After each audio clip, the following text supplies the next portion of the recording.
Hidden deep within the Superstition Mountains, just outside Phoenix, Arizona, there's a gold mine worth billions. It's called the Lost Dutchman Gold Mine, and it's cursed enough to have claimed the lives of hundreds who have searched for it. People come to these mountains with maps and faith, and sometimes just pure obsession. But in and around the superstitions, there are also unexplained events. Like what? Well, like strange lights, phantom gunshots, towering shadow figures, and there's a lot of people who have simply vanished. There have been dust storms so massive they blot out the sun, and witness accounts of small, human-like creatures that look a lot like Eskimo children. The most cursed land in America, they call it. Did you say Eskimo children? I did. In over a century of searching, no one yet has found the gold. The Apache made this area their home before any treasure seekers, and they never talked about gold. But they did speak of a doorway, buried beneath the mountains, a gate that leads to the Underworld, or as they called it, the lower world, and of beings that guard it. That's creepy. Yeah, and lately, there are signs the gate is open. What the hell, Files?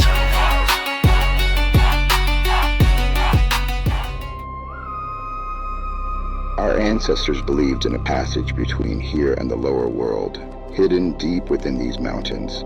It is the source of the desert winds and the great dust storms that sweep across this land. This place is sacred. I tread lightly here. There's much here unseen. Before the white settlers and Apache came into what's now Arizona, the Pima Indians lived at the base of the Superstition Mountains. Their history tells of a great flood, a massive deluge that wiped out nearly everything, sparing only those who escaped to higher ground. According to the Pima, as the waters rose, people saw animals and giants fleeing together. Then the sky opened, the clouds parted, and a white ash fell, turning the giants into stone. After the flood, the Pima refused to return to the land. They said the spirits there no longer belonged to this world. And before the Pima, the area was home to an even older civilization called the Hohokam. They built a vast network of irrigation canals, which still run throughout the Phoenix area today. We know very little about the Hohokam, and for reasons no one fully understands, they vanished abruptly in the 1400s. They just disappeared? Yeah, no one knows why. So let me get this straight. Land floods, giants turn to stone, civilians vanish, and people still think it's a great spot for a hike? Spanish conquistadors thought so. They rode into the area in the 1540s looking for one thing, gold, and the mythical 7 cities of Cibola. Hey, that's 2 things. Or is it 8? They thought the 7 cities were made of gold, so technically it's one thing. The Apache warned them, these mountains are home to the Ga'an, which translates to thunder spirits. Trespass and none will be left unpunished. But the Spaniards ignored the Apaches, and then men began to vanish. Just a few at first, and then more. Of course. And when the bodies of the missing started showing up, scattered around the canyon and mutilated and sometimes headless, the survivors fled, and they named the area Monte Superstition, Superstition Mountain. Very superstitious. Writings on the wall. Remy? Oh, come on, it fits. The name Superstition Mountain didn't really take off with the Spaniards, you know. Legend says the late 1800s reporter published a story about cursed gold in the Superstition Range, and when it printed, boom, the name went old school viral. A Spanish family named the Peraltas came to the Superstitions from Mexico in the mid-1800s. They attempted peace with the Apache natives and mined the canyons, hauling out large amounts of gold. That is, until their luck ran out. One gruesome night, warriors descended from the cliffs and surrounded the Peraltas' camp. The miners were wiped out, and the area became known afterwards as Massacre Grounds. Fitting name. Only one man survived. Only one man left to tell the tale? Okay, Kaiser Soze. Before the massacre, the Peralta family may have hidden or abandoned their treasure. A couple decades later, a German prospector named Jacob Waltz, better known as the Dutchman, claimed to know where the Peralta gold was hidden. He showed up in Phoenix in the 1870s with bags of pure gold, so people believed him. He said he'd once helped the Peralta family and that they repaid him by revealing the secret location of their mine. But Waltz took that secret to his grave. Ever since, for over 100 years now, treasure hunters have been trying to find what he left behind.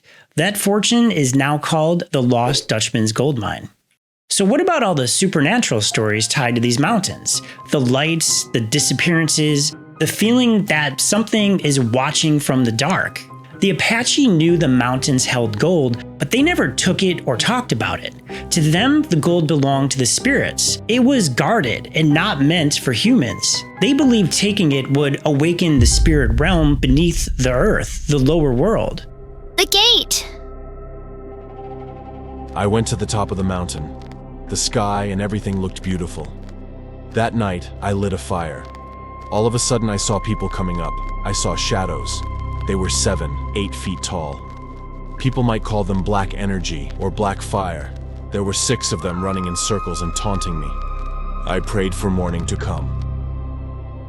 Across the Southwest, many native tribes tell stories of small, human-like beings, cave dwellers, and spirits said to live beneath the earth. The Hopi of Arizona call them Kachinas, spirits who emerge from the earth to maintain balance between worlds. The Apache believed in the Chindi, ghosts or remnants of the dead that bring sickness and misfortune if disturbed. The Yavapai of Arizona have the Ka-Ka-Ka. Ka-Ka-Ka? It's pronounced Ka-Ka-Ka. Say it again. No, I'm not going to. The Ka-Ka-Ka are rock and cave-dwelling shapeshifters that can cause illness or bad luck. I was out on horseback, just doing a routine patrol, when I saw what looked like a little kid standing on a ridge. My first thought was, what kind of parent brings a child way out here and lets them run around like that? I got off my horse and called out, "Hey, kid!" As I got closer, my horse started acting up, stomping and trying to pull away. Then the kid turned. That's when I realized it wasn't a kid. Its face was wrinkled, it had jagged teeth, and it held a stick like a spear. My horse was panicking. I drew my gun and backed away, just trying to get out. There are lots of accounts of people disappearing in and around the Superstition Mountains, like a lot. Some estimates put the figure as high as 600 if you go back far enough. In modern times, the verifiable number is closer to 100. Some were missing hikers who never made it back. Others were treasure hunters chasing the Dutchman's gold. Some of the more famous cases document where the person's body was found, but notably, they were missing something important. In 1886, Elijah Rivas, who was known as the Madman of the Superstitions, was found decapitated. In 1947, prospector James Cravey was found deceased, no head. In 1960, an Australian student, same fate. And in 1961, just a year later, treasure hunter Jay Clapp vanished, but was later discovered headless. Ugh, that's creepy. Yeah, but there's also a lot of people that have simply disappeared in the superstitions, never to be seen again. Not even their head? Not even that. While researching this video, I found first-hand accounts of people describing all kinds of strange phenomena. Shadow figures, strange lights on ridgelines and in the sky like orbs and UFOs. Remember, the famous Phoenix Lights incident happened not far from here. There's even tales of ghost-like cowboys and Indians. Can you say Indians? I think it's okay. One guy even described bodies found wearing clothing from centuries ago, but looking like they died yesterday. You don't go near Weaver's Needle after dark. That's where the shadows walk. They'll follow you. They'll push you off trails. And if you fall, no one finds you. There have been so many strange occurrences tied to the superstitions and so many warnings from the Apache and other tribes about a gate, it's hard not to connect the two. A gate to the underworld or a portal between worlds, it would explain a lot. The missing people, the strange lights, and all the things people see out there, it sounds a lot like a horror movie, but it's real.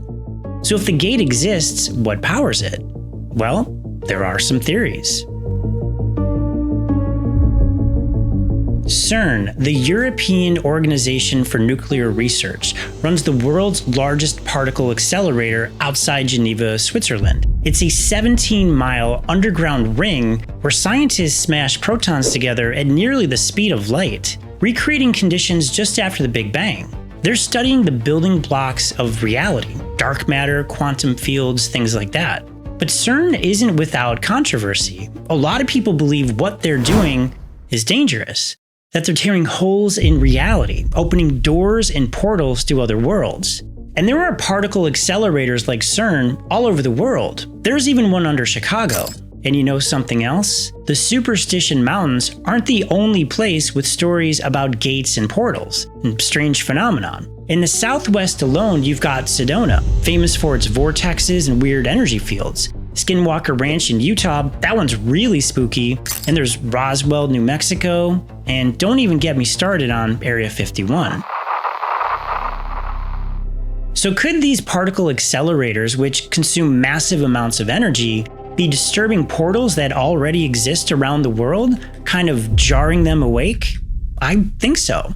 After all, the Superstitions, Sedona, Skinwalker Ranch, these places all sit on land rich in quartz and magnetite, minerals that conduct and react to energy. They've been tied to myths and mysticism for centuries. In July 2011, CERN fired up its biggest experiment to date. They were searching for the Higgs boson God particle and colliding protons at record energies. Around the same time, half a world away, the area around the Superstitions saw the biggest dust storm ever recorded. It was 1 mile high and nearly 100 miles wide. Utterly incredible. The Apache had their beliefs about these dust storms. They believed they were tied to the breath of the Underworld, that their origin was the gate. But something doesn't make sense, because these particle accelerators weren't around in the 1800s. The first one wasn't built until 1930, and it wasn't very strong. There wasn't anything back then with enough energy to disturb or excite a rift to another world, right? Beep boop, beep boop. Actually, that's not true. There was something. The Carrington event happened around that time. It was a powerful solar storm that set telegraph lines on fire and lit up the skies all the way to the equator. It dwarfed anything we've seen since. For perspective, a smaller storm hit Quebec, Canada in 1989, and that knocked out power to 6 million people. The Carrington event was 20 times stronger. So you're saying solar flares could be powering the gate? Well, our sun is the Earth's largest energy source, and these storms do happen from time to time. They line up with spikes in activity around so-called portal zones across the world, places like the Superstitions. And these storms have been happening for ages. But many paranormal sites are in remote places, far from civilization. The Superstitions, they're just right outside Phoenix, which is the 5th largest city in the United States. Thousands of people visit the mountain every year. I'm not saying this is 100% true, but it's a theory. The movie Tron Ares came out recently, and there's a concept in it. Wait, no spoilers, please.